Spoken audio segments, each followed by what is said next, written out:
much needed. Other concerns, but I'm not sure that are really answered, number two, would be the drainage.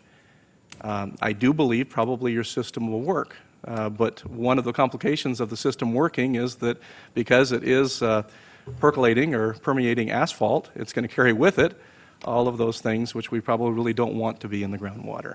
And I would say that that's something that you really don't have a great answer to. I think the system works. I think you can drain the property and not flood the area properties, but in doing so, I think that it's inevitable that we're adding, possibly adding a great amount of pollution into the nearby wells. Don't have a good answer for you on that. The next issue, and by the way, I think the ACID made it very clear that they're not going to cooperate on this, so as a developer, Mr. Maxwell, you have a huge challenge in front of you. I don't know how you accomplish it without their cooperation, and they've been pretty clear in their letters that they submitted to us and in their statement today that they have no intention of cooperating with you. The larger issue than that, though, would be traffic, and the EIR clearly states that we're not able to mitigate it. We have no control over Caltrans, and we are not able to do much about that. I consider that a huge problem. I don't think that the report adequately addresses the traffic element. If there were anything that I would like to go back and redo, which doesn't seem to be an option this evening, it would be the traffic element and truly look at the addition to traffic along I-5 and what we can do about that. I think that the $20 per car and the money that's generated is a huge amount of money, but in the cost of things, we're talking about hundreds of millions of dollars, it may indeed not be enough.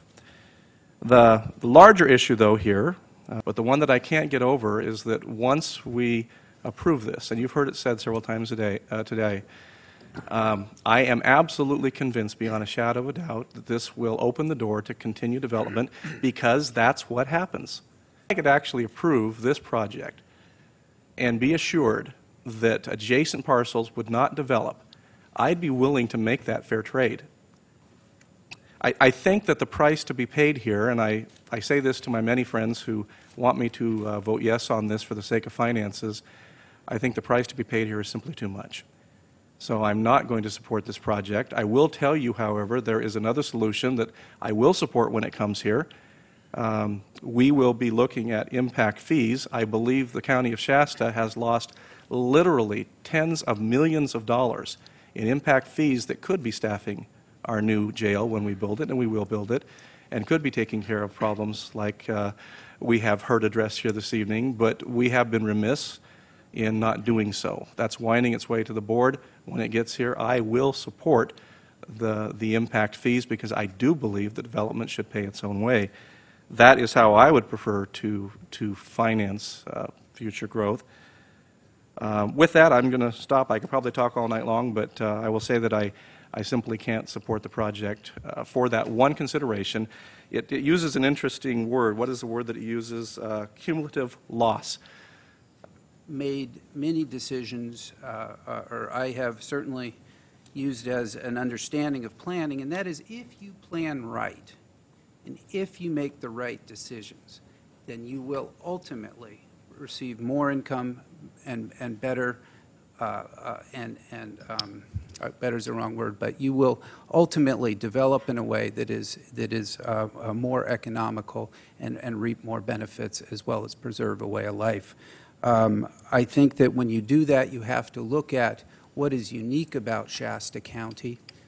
Why is it that we live here? What is it that we have to offer that other counties may not? And also, again, I just want to state that I think if you make the right decisions in planning, ultimately, although you may not see it immediately, you have to look at the long run. And in the long run, if you develop a community in a fashion, and as you develop in a fashion that is one that is attractive and livable, then you are going to benefit more in the long run economically, as well as your quality of life. Mr. Baugh pointed out a number of other issues. I won't reiterate all those, and I think also many of the speakers have already addressed them, as well as the records. So again, to be very clear, I'm not going to be supporting this motion. If you go through the staff report, like all of us have, these environmental concerns are more than adequately documented, and they're going to have an impact, an everlasting impact on the bottom. The second aspect of that is what happens to the quality of life of those. The final aspect of or dimension of this question is the planning mechanism itself.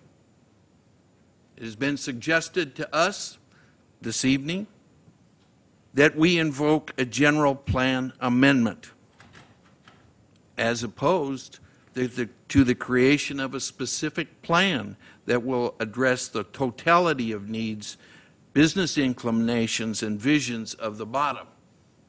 Now, my colleagues, I believe, have adequately expressed their concern about what's going to happen to the bottom, if I may use this metaphor, once the camel gets its nose under the tent. Before you know it, the camel's in the tent. And so I have concerns about that. I believe that the area is too large for a general plan amendment. I believe a general plan amendment promotes an incremental approach to planning. I believe a general plan amendment fails to develop a planning vision for the totality of the bottom. I believe a general plan amendment tends to create planning ambiguity and property ownership uncertainty. The bottom area, according to the staff report, is 4,545 acres. I believe it to be unique, and I believe it requires special attention. Finally, I believe a specific plan would provide elemental fairness and a level playing field for the residents and the property owners of the bottom. In conclusion, I'm not supportive of an approach to planning that decides such an important matter based upon a limited general plan amendment. Mr. Hawes.